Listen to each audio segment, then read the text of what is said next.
आइए दोस्तों, सवाल नंबर 1, चित्तौड़गढ़ का विजय स्तंभ किसके द्वारा बनाया गया, बताइए। चार ऑप्शन आपके स्क्रीन पर। पृथ्वीराज चौहान की बात करी गई है, महाराणा प्रताप की बात करी गई, राणा कुंभा की बात करी गई और राणा सांगा की। मैं आपको बताना चाहूंगा इसका निर्माण हुआ था 1448 में। विजय स्तंभ का कब हुआ था? 1448 में।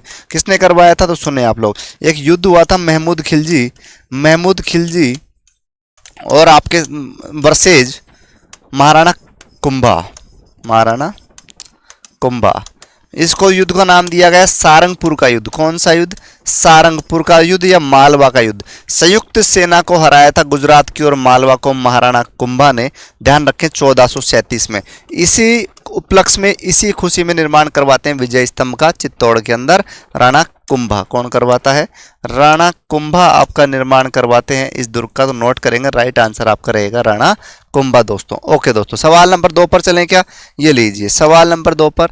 राजस्थान का कौन सा पूर्व राजवंश शैव परंपरा का निर्वहन करता है? शैव परंपरा का, बताइए। राजस्थान का कौन सा पूर्व राजवंश शैव परंपरा का? तो राणा, सिसोदिया, गुहिल या चौहान। राइट आंसर आप लोग नोट करेंगे, राइट आंसर नोट करेंगे। शैव परंपरा की बात करी गई है तो आप लोग आंसर लगा देंगे राणा नहीं, गुहिल। कौन सा? गुहिल वंश है जो शैव परंपरा का निर्वहन करता है, ध्यान रखेंगे। नेक्स्ट लीजिए 3 नंबर। गुहिल वंश का पहला शासक कौन था? बात करेंगे सन 728 ईस्वी की स्थापना करी जाती है गुहिल वंश की और शासक होते हैं बप्पा रावल, जिनका वास्तविक नाम की बात करी जाएगी तो आप लोग बताएंगे गुरुजी वास्तविक नाम है इनका कालभोज। क्या नाम है? कालभोज। नोट करेंगे, कालभोज इनका वास्तविक नाम है। ओके दोस्तों, ओके चलें आगे। चलो गुरुजी। अलाउद्दीन खिलजी और मेवाड़ वासियों के बीच चित्तौड़ की घेराबंदी किस वर्ष हुई थी? बताइए। चित्तौड़ पर पहला आक्रमण अलाउद्दीन खिलजी ने कब किया था? चित्तौड़ का पहला शाखा की बात करें तो साथियों चर्चा करेंगे 1303 ईस्वी की। 1303 में पद्मनी महारानी थी और साथियों राजा थे रावल रतन सिंह। उसके अलावा पद्मनी की खूबसूरती को देखते हुए अलाउद्दीन खिलजी उस पर मोहित हो जाता है, इसी वजह से चित्तौड़ की घेराबंदी कर देता है दोस्तों। ध्यान रखें, 1303 इसका राइट आंसर है। तो ध्यान रखेंगे, चित्तौड़ का पहला शाखा भी हुआ था 1303 में। रावल रतन सिंह और इसकी पत्नी थी इनकी पद्मनी। इस पद्मनी ये थे चित्तौड़ के शासक, यानी कि राजा और रानी। और अलाउद्दीन खिलजी दिल्ली का शासक था। 1303 की घटना है, तो सबसे पहले घेराबंदी करी थी। ओके ओके दोस्तों, चलो जी आगे चलें। राणा सांगा में बाबर के मध्य खानवा का युद्ध कब हुआ? खानवा का युद्ध पूछा गया है, तो खानवा का युद्ध राणा सांगा और बाबर के मध्य होता है, ध्यान रखें। तो बाबर ने इस दुर्ग में पहली बार तोप का प्रयोग किया था, तो ध्यान रखें ये युद्ध होता है 1527 में। कब होता है? 1527 के अंदर नोट करेंगे। 1527 में होता है खानवा का युद्ध बाबर और सांगा के मध्य। महाराणा सांगा ने इब्राहिम लोदी को कौन कौन से युद्ध में पराजित किया था? महाराणा सांगा ने इब्राहिम लोदी को कौन कौन से युद्ध में पराजित किया था? तो बताइए। पानीपत के में, नागौर के में, खातौली के में, उदयपुर के में। तो इसका जो राइट आंसर जाने वाला है छठे का, वो रहेगा आप लोगों का खातौली का युद्ध। कौन सा युद्ध? खातौली का युद्ध is the right answer. Note करेंगे। महाराणा सांगा ने इब्राहिम लोदी को कौन से युद्ध पराजित किया था? तो खातौली। नोट करेंगे, Khatauli is the right answer. Note करें। नेक्स्ट का आंसर देंगे आप लोग। राणा सांगा की मृत्यु कब हुई थी? तो मैं बता दूं, राणा सांगा की मृत्यु आपकी कब हुई थी? बताइए, सब आप लोग आंसर देंगे इसका। तो राणा सांगा की मृत्यु की बात करेंगे तो 30 जनवरी 1528 को जहर देकर मारा गया था राणा सांगा को। नोट करें, 80 घाव थे इनके शरीर पर, ध्यान रखें। 30 जनवरी 1528 को राणा सांगा की मृत्यु होती है, ध्यान रखें। सारंगपुर का युद्ध कब हुआ? अभी बताया था सवाल नंबर 1 में। सारंगपुर के युद्ध में जीतने के बाद राणा कुंभा ने मालवा और गुजरात की संयुक्त सेना को हराया था और जीतकर विजय स्तंभ का निर्माण करवाया था। 1437 में हुआ था। पहला ही क्वेश्चन था हमारा, ये क्लियर हो गया था। नेक्स्ट आ रहा है आप लोगों की स्क्रीन पर। निम्नलिखित में से किस रचना में अमीर खुसरो ने चित्तौड़ पर अलाउद्दीन खिलजी के आक्रमण का वर्णन किया है? तो आपको बता दें वो किताब कौन सी रहने वाली, वो रहने Khazain ul Futuh is the right answer. Note करेंगे इसका कि खाजा-इन उल फुतू में अलाउद्दीन खिलजी के आक्रमण का चर्चा की है अमीर खुसरो ने, ध्यान रखें। ओके दोस्तों, आगे चलो, आगे चलें क्या? गुरुजी फास्ट करवा रहे हो दोस्तों, इसमें फास्ट करवा दूं फटाफट आप लोगों को आंसर थोड़े से याद करने पड़ेंगे। 1578 ईस्वी में कुंभलगढ़ पर किसने आक्रमण किया? 1578 में महमूद लोदी, शाहबाज खां, महमूद खिलजी या अलाउद्दीन खिलजी। 1578 की बात हो रही है बंधु, ध्यान रखिए 1578 की।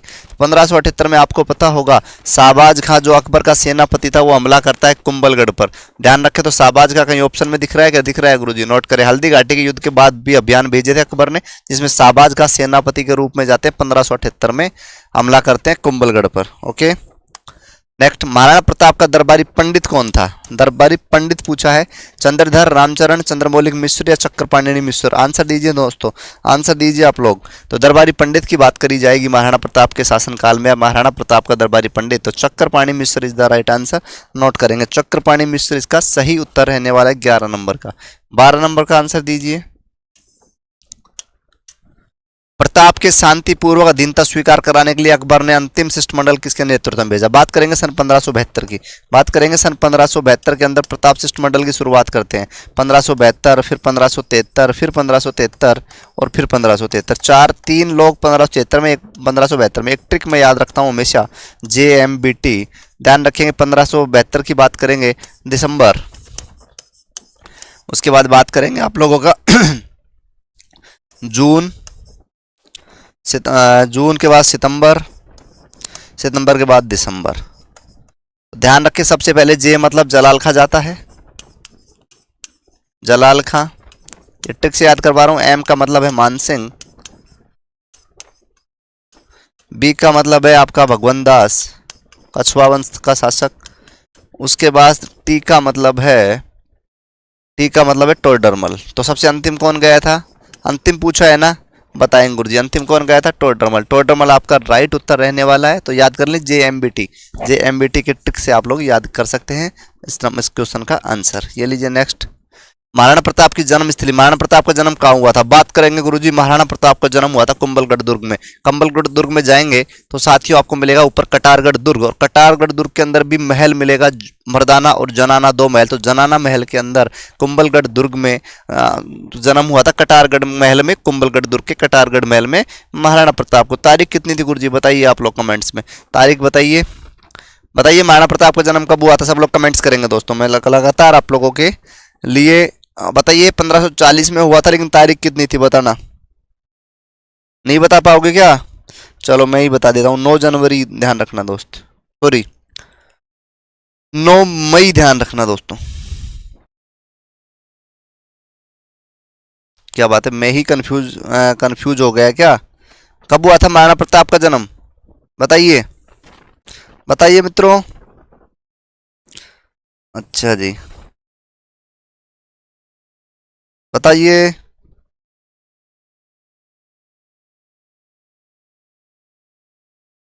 बात करेंगे, बिल्कुल बिल्कुल बात करेंगे, मैंने आपको बताया था 9 मई। ओके, ध्यान रखेंगे 9 मई है महाराणा प्रताप का जन्म हुआ था कुंभलगढ़ के अंदर 9 मई 1540 को। ओके, इसका आंसर दीजिए। महाराणा प्रताप का जन्म किस जिले में हुआ? किस जिले में हुआ? तो बताइए, राजसमंद, उदयपुर, चित्तौड़ या जयपुर? मैंने आपको बताया कुंभलगढ़ में हुआ था। कुंभलगढ़ किस जिले में है बताइए दोस्तों? तो कुंभलगढ़ आपका पड़ता है राजसमंद जिले के अंदर। कुंभलगढ़ दुर्ग भी आपने पढ़ा होगा राजसमंद का। ओके, नेक्स्ट लीजिए, निम्न में से कौन सा सिसोदिया वंश के पूर्वज बने थे? निम्नलिखित में से कौन सिसोदिया वंश के पूर्वज थे?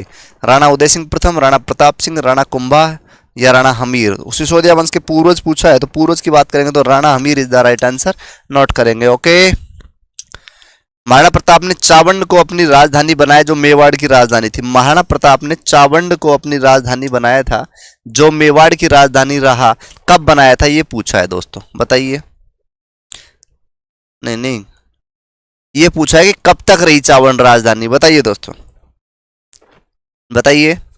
महाराणा प्रताप ने राजधानी बनाई चावंड को, और ये रही थी साथियों कब तक? 1615 तक। कब तक रही थी? 1615 तक। तो आंसर नोट करेंगे, 1615 तक आपकी चावंड राजधानी रही थी। सवाल ये भी पूछा हुआ है कि चावंड राजधानी कितने वर्ष तक रही थी मेवाड़ की। ओके, चलो जी। इजलास खान की स्थापना किसने की थी? महाराजा बने सिंह, महाराणा सज्जन सिंह, महाराजा अजीत सिंह, राजा भगवंत सिंह? 17 नंबर का आंसर दीजिए मित्रों, आंसर देंगे, आंसर नोट करेंगे। नोट करो, महाराणा सज्जन सिंह आपका सही उत्तर रहने वाला है। ध्यान रखें। चित्तौड़गढ़ की किस रानी ने बादशाह हुमायूं को मदद मांगी थी? बात कर रहे हैं 1534 की, जब बहादुर शाह जफर एक बार आक्रमण करने पर किला दे दिया जाता है तो वापस चला जाता है, लेकिन पुनः फिर 1534 में हमला करता है। तो रानी कर्णावती थी, जो रानी कर्णावती थी वो इन्होंने राखी भेजी कि हुमायूं को भाई के रूप में आप मेरी मदद करें, लेकिन हुमायूं को अपनी पड़ी थी। उसने क्या किया, जैसे ही बहादुर शाह जफर इधर आया तो उधर उसने मालवा की तरफ, गुजरात की तरफ आक्रमण कर दिया था। ध्यान रखें, चित्तौड़ पहुंचा नहीं था हुमायूं मदद के लिए, ध्यान रखें। जहांगीर ने किस राज्य के शासक को मुगल दरबार में उपस्थित होने से में छूट दी? तो आपको पता होगा मेवाड़ का जब संधि हुई थी 5 फरवरी 1615 को, तो कहा था कि मेवाड़ के जो महाराणा है अमर सिंह वो मुगल दरबार में आ सकते हैं। तो इस वजह से इसका राइट आंसर कौन जाएगा? मेवाड़। ओके, तो 5 जनवरी 1615 को मेवाड़ मुगल संधि के बाद मेवाड़ के महाराणा जहांगीर के दरबार में जा सकते थे। राइट। नेक्स्ट है, सन 1576 में के युद्ध के बाद अकबर ने उदयपुर का प्रशासन किसे सौंपा? सन 1576 के युद्ध के बाद अकबर ने उदयपुर का प्रशासन किसे सौंपा? आंसर है आमेर के जगन्नाथ कछुआ को। हल्दी घाटी युद्ध के बाद अकबर ने उदयपुर का प्रशासन पूछा, मिर्जा इस्माइल बेग को, आमेर के मानसिंह को, बीकानेर के राय सिंह को। आंसर दीजिए दोस्तों, आंसर दीजिए। तो आपको बता दूं जगन्नाथ जो कछुआ आमेर के शासक थे, इनको दिया गया उदयपुर का प्रशासन। ओके दोस्तों, 21 निम्नांकित में से कौन सा साक्ष्य हल्दी घाटी के युद्ध में महाराणा प्रताप को विजय बताता है? महाराणा प्रताप को विजय कौन सा साक्ष्य बताता है? राजप्रकाश, राज प्रशस्ति, जगदीश मंदिर प्रशस्ति या सारे? बताइए। तो इसका आंसर रहने वाला है सभी। क्या बताते हैं कि महाराणा प्रताप इस युद्ध में विजेता रहा था। ध्यान रखें, राज प्रशस्ति, राजप्रकाश और जगदीश मंदिर प्रशस्ति। 22 निम्न में से कौन सा हल्दी घाटी युद्ध में महाराणा प्रताप की तरफ से युद्ध में शामिल हुआ था? कि हल्दी घाटी युद्ध में महाराणा प्रताप की तरफ से युद्ध में शामिल हुआ था कौन सा? हाकिम खां सूर, मेदिनी राय, महमूद लोधी, हसन खां मेवाती। आंसर दीजिए। तो बता दें आपका इनका मुख्य सेनापति था हाकिम खां सूरी, यही शामिल हुआ था। ध्यान रखें। हल्दी घाटी युद्ध में, हल्दी घाटी युद्ध में मुगल सम्राट अकबर की सेना का नेतृत्व किसने किया? तो आपको पता होगा खूब अच्छे से, मानसिंह जो थे, मानसिंह फर्स्ट कछुआ शासक, उन्होंने क्या किया था, मुगलों की जो टीम थी उसका नेतृत्व किया था। ध्यान रखें। 24 किस वर्ष में हल्दी घाटी का युद्ध हुआ था? तो ये आपको पता है सबको, 18 जून 1576 को हुआ था। नोट करें, 1576 इज द राइट आंसर। 25 विषम घाटी पंचानन की उपाधि किसके पास थी? बताइए दोस्तों। तो नोट करेंगे, विषम घाटी पंचानन की उपाधि राणा हमीर के पास थी। ध्यान रखेंगे। ओके, तो दोस्तों आप लोगों के लिए लगातार कक्षा चल रही है। प्यारे बंधुओं, थोड़ी क्लास फास्ट रही, लेकिन आंसर आपको फटाफट सारे करवाएं सॉल्यूशन के साथ। विद्वान साथियों, ये कक्षा आप लोगों के लिए मुझे उम्मीद है कि बेहतर रही होगी, और अगर बेहतर रही है तो आप वीडियो को लाइक करें, कमेंट्स करें, साथ ही चैनल पर नए हैं तो सब्सक्राइब करें। मिलेंगे दोस्तों नई कक्षा में नए जोश नए जुनून के साथ। जब तक आप लोग खुश रहें। Thank you.